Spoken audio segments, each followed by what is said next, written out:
आपल्या जिल्ह्याचे कुशल पालकमंत्री यांच्या नेतृत्वाखाली या जिल्हा परिषदेमध्ये जी जिल्हा परिषदेची निवडणूक झाली ती धोरण अक्षरांमध्ये नोंदवावी अशा प्रकारची निवडणूक झाली आणि या जिल्ह्यामध्ये पालकमंत्री म्हणून करताना त्यांनी पालकत्व स्वीकारलं. पालकमंत्री काय करू शकतो हे आता आम्हाला कळलं. कारण मी अनेक पालकमंत्री हाताखाली मी काम केलं, परंतु पालकमंत्री जर मनात आलं तर काय करू शकतो हे आमच्या जयाभाऊनी या ठिकाणी दाखवून दिलं. आणि म्हणून करता मी आपल्या सगळ्याच्या वतीने जयाभाऊचं पहिल्यांदा मनपूर्वक आभार मानतो, त्यांचं अभिनंदन करतो. आणि आता जिल्हा परिषद आणि जिल्हा परिषदेचे सर्वस्व हे जयाभाऊ, त्यामुळे त्यांनी सातारा जिल्ह्याला जेवढं लक्ष देत असतील त्यापेक्षा थोडं जास्त लक्ष आमच्या जिल्ह्याला द्यावं. निधी थोडा दर्जाचा आपण आमच्या जिल्ह्याला द्यावा आणि या जिल्ह्याचा गेल्या 4-4.5 वर्षातून बॅकलॉग आहे तो बॅकलॉग पूर्ण करण्यासाठी प्रयत्न करावा. आपल्या राज्याचे मुख्यमंत्री आदरणीय देवाभाऊ आणि आपले पालकमंत्री जयाभाऊ या दोघांनी ताकदीनं या जिल्ह्यातल्या सर्वसामान्य कार्यकर्त्याला जी मदत केली, सहकार्य केलं, ताकद दिली, त्याचीच परिणती म्हणून आजच्या या विजयाकडे आपण बघतो. आता राजन माकाने सांगितले की एक पालकमंत्री काय करू शकतो. खऱ्या अर्थानं पालक कसा असावा या जयाभाऊंनी या जिल्ह्यात दाखवून दिलंय. जिल्हा परिषद, महानगरपालिका, नगरपालिका आणि पंचायत समिती या सगळ्या स्थानिक स्वराज्य संस्थांमध्ये भारतीय जनता पक्षाचा झेंडा या जिल्ह्यामध्ये रोवण्याचं आणि फडकवण्याचं काम जयाभाऊंच्या नेतृत्वाखाली सर्व नेते मंडळी आपल्या सगळ्या सहकार्याने झालेलं आहे.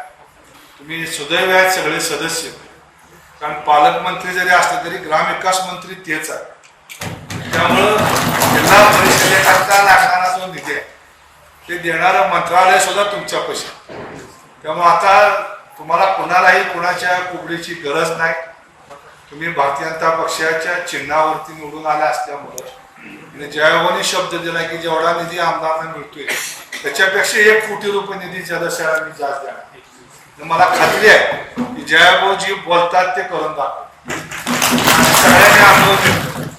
एक पालकमंत्री काय करू शकतो हे महाराष्ट्रातल्या सगळ्या मंत्र्यांना आदर्श घालून देणारं पक्षासाठी नेतृत्व म्हणजे तुमचं आहे. कारण ज्या महापालिकेवर त्या ठिकाणी इतकी कधी एक हाती सत्ता भाजपची आली नाही, त्या ठिकाणी तुमच्या नेतृत्वात सत्ता आली. तुमच्या नेतृत्वामध्ये या जिल्ह्यामधल्या जवळजवळ 10 पैकी 11 पैकी 10 पंचायत समिती आपले सभापती भारतीय जनता पार्टीचे झाले. आपल्या या सभागृहात सुद्धा जिल्हा परिषदेमध्ये सुद्धा सर्वाधिक सदस्य भारतीय जनता पार्टीचे निवडून आले. एक हाती सत्ता भारतीय जनता पार्टीची आली. खऱ्या अर्थानं एक नेता म्हणून, एक कर्तृत्व नेता म्हणून आणि सगळ्या कार्यकर्त्याच्या मागे ताकदीनं उभं राहणारं नेतृत्व आम्हाला भेटलं.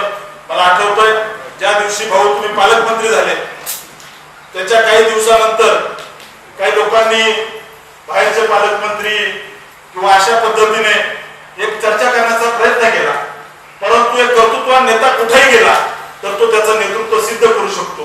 एक सामान्य घरातला कार्यकर्ता जेव्हा नेता होतो त्यावेळेस काय होऊ शकते याचं ज्वलंत उदाहरण म्हणजे आदरणीय जयाभाऊ आहे.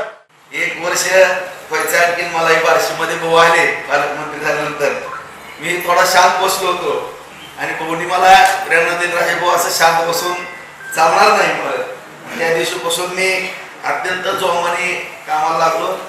आणि भाऊ तुम्ही आदरणीय देवेंद्र फडणवीस साहेबांच्या मार्गदर्शनाखाली, चव्हाण साहेबांच्या मार्गदर्शनाखाली आम्हाला जी ताकद दिली त्या ताकदीचं फळ म्हणून आज बाजार समितीला 18 पैकी 18, नगरपालिका बहुमतानं, त्याचबरोबर जिल्हा परिषदला 6 पैकी 6, 12 पैकी 12 पंचायत समितीला. आज जर पाहायला गेलं तर भाऊ तुमच्या प्रेरणेनं किंवा सगळ्या नियोजनानं संपूर्ण जिल्ह्यामध्ये सुद्धा 11 पैकी 10 सभापती आले. नगरपालिका मोठ्या प्रमाणामध्ये आल्या, महापालिका या ठिकाणी आली. डॉक्टर ओजस मयूर शहा यांचे smiles 32 absolute solution for dentistry. उपलब्ध सुविधा: रूट कॅनल ट्रीटमेंट, दात साफ करणे, अक्कल दाढेची शस्त्रक्रिया, कायमस्वरूपी दात बसवणे, इम्प्लांट, कवळी बसवणे, स्माइल डिझाईन, दातांना तार बसवणे, कंपोजिट फिलिंग. पत्ता: care of Navneet traders, Manik Chowk, hotel Anand Bhuvan समोर, सोलापूर. संपर्क: 9607151719.